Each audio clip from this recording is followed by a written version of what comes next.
ஆற்காடு சுரேஷின் மனைவி. புளியந்தோப்பையே கட்டுக்குள் வைத்திருந்த கதை.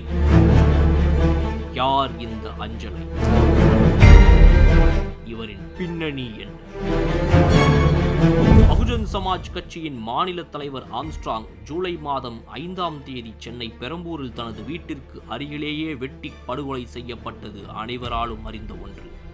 இந்த சம்பவம் தொடர்பாக ஏற்கனவே 11 பேர் கைது செய்யப்பட்ட நிலையில் ஆற்காடு சுரேஷின் மனைவியையும் பாஜக பிரமுகருமான அஞ்சலை, வழக்கறிஞர் அருள், அதிமுக பிரமுகர் ஹரிதரன் ஆகியோரும் கைது செய்யப்பட்டு சிறையில் அடைக்கப்பட்டுள்ளனர். இந்நிலையில் அஞ்சலை கொடுத்த வாக்குமூலத்தின் அடிப்படையில் இந்த கொலையில் தொடர்புடைய இன்னும் சில நபர்களை போலீசார் தேடி வருகின்றனர். இவ்வாறு ஆம்ஸ்ட்ராங்கின் கொலைக்கு உறுதுணையாக இருந்த இந்த அஞ்சலை யார்? இந்த செய்தி தொகுப்பில் விரிவாக காணலாம். சென்னை புளியந்தோப்பு பகுதியை சேர்ந்தவர் அஞ்சலை. வட சென்னையில் கஞ்சா விற்பனையில் ஈடுபட்டு வந்த இவர் கூலிப்படை தலைவன் ஆற்காடு சுரேஷை காதலித்து பின்னர் அவரையே திருமணம் செய்து கொண்டதாக கூறப்படுகிறது. இவ்வாறு கிட்டத்தட்ட லேடி தாதாவாக புளியந்தோப்பில் வலம் வந்த அஞ்சலை ஏரியாவில் தனது செல்வாக்கை பயன்படுத்தி அவர் திடீரென பாஜகவில் தன்னை ஐக்கியமாக்கிக் கொண்டார்.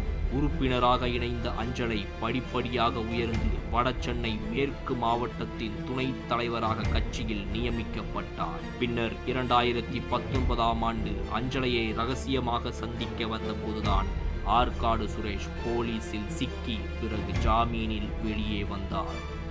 இதன் பின்னர் அஞ்சலை தமிழக பாஜகவின் வடசென்னை மாவட்ட மகளிர் அணி தலைவியாக பதவி வகித்து வந்தார்.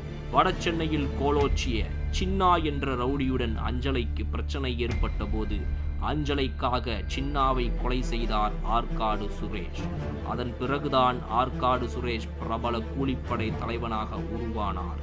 அவரின் பெயரை பயன்படுத்திய அஞ்சலை கஞ்சா, கந்துவெட்டி பிசினஸில் ஈடுபட்டார்.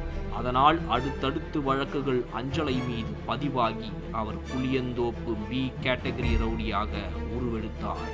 2023ஆம் ஆண்டு ஆற்காடு சுரேஷ் பட்டினம்பாக்கம் சர்வீஸ் சாலையில் கொடூரமாக கொலை செய்யப்பட்டார். அதனால் ஆத்திரமடைந்த சுரேஷின் தம்பி பொன்னை பாலுவும் சுரேஷின் மனைவி அஞ்சலையும் பழிக்கு பழி வாங்க காத்திருந்தனர். அப்போதுதான் ஆற்காடு சுரேஷ் கொலைக்கு பின்னணியில் ஆம்ஸ்ட்ராங் இருப்பதாக கருதி அஞ்சலையும் பொன்னை பாலுவும் அவரை தீர்த்து கட்ட பிளான் போட்டிருக்கிறார்கள்.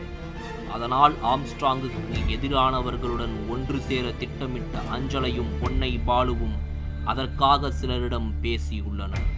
அஞ்சலையும் தன்னுடைய பங்குக்கு சில லட்சங்களை கூலிப்படைக்கு கொடுத்து உதவியிருக்கிறார் என்று தெரிய வருகிறது. இந்த செய்தியை அறிந்த பாஜக அஞ்சலையை கட்சியிலிருந்து நீக்கியுள்ளது. இது தொடர்பாக இன்னும் பல முக்கிய புள்ளிகள், கட்சி பிரபலங்கள் என பல பேர், இது தொடர்பாக சிக்கி வரும் அடுத்தடுத்த முகங்கள், பல்வேறு ரவுடிகள், சென்னையை ஆட்டிப்படைக்கும் கேங் லீடர்கள் மற்றும் கட்சி பிரமுகர்கள் என நீண்டு கொண்டே இருக்கும் இந்த பட்டியல் எங்கு சென்று முடியும்? யார் இதற்கெல்லாம் மிகப்பெரிய தலைவனாக இங்கு செயல்பட்டார்? காத்திருந்துதான் பார்க்க வேண்டும். தமிழக போலீசின் கையில் உள்ளது. ஆம்ஸ்ட்ராங் கொலை வழக்கு எவ்வளவு விரைவில் முடியும் என்று